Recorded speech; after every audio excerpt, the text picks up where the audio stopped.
2D motion.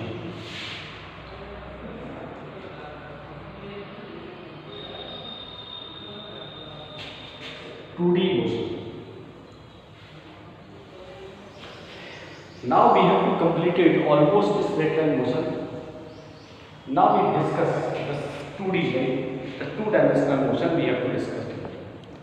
In the 2D motion, we have to see first motion we have to analyze here. 2D motion, projectile motion.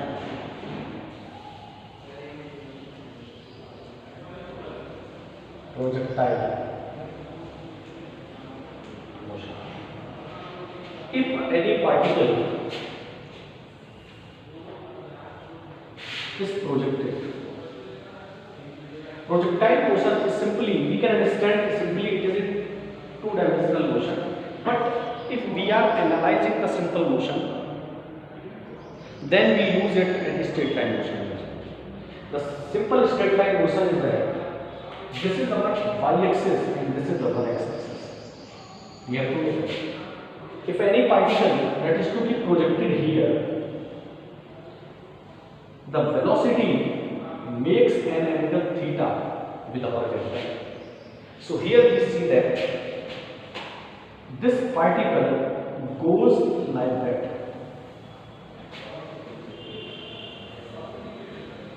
Goes like that. Because the acceleration is always acting in downward direction. We have to analyze that. What is the value of the acceleration that is to be acting here? G. That is the vertically downward direction.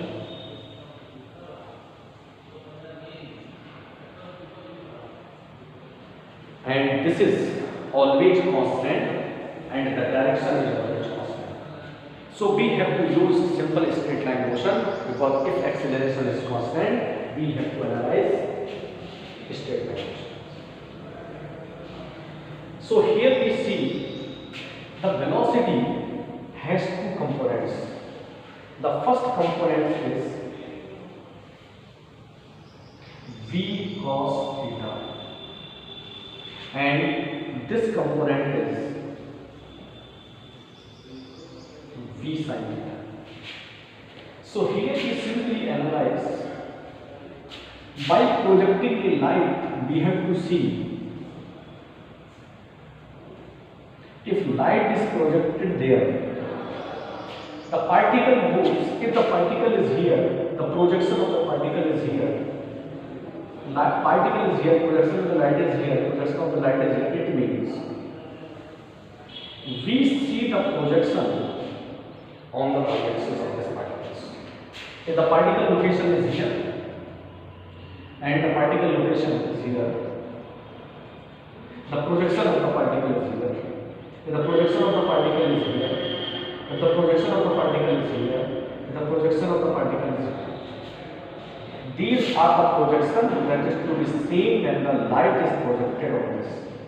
So simple we can see that a simple particle this is to be projected in vertically upward directions with a acceleration is g.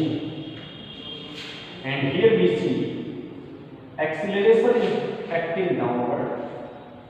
Velocity is v sin theta and a simple particle that is to be projected first upward and then goes downward. If the particle is here, the projection of this particle is goes here and projection of this particle is here and projection of this particle is here. So if we are applying the equations on the y-axis and resolve them. Now we analyze if we projected the light on in this direction. If we projected the light, the particle is here, projection of the particle is here. If the light is here, projection of the particle is here, here, here, and here. And these projections can easily be seen in this direction. And here we see that the particle is projected in this path. And here we see the value of acceleration is 0 and here the acceleration is 0. Both of the concepts will be coming here.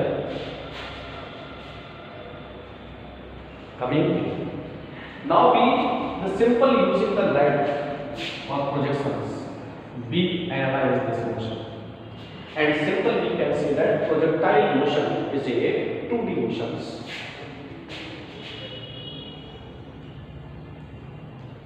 Projectile motion is two-dimensional motion. What it resolves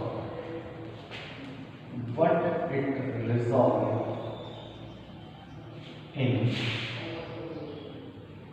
straight line motion, but it resolves in straight line motion.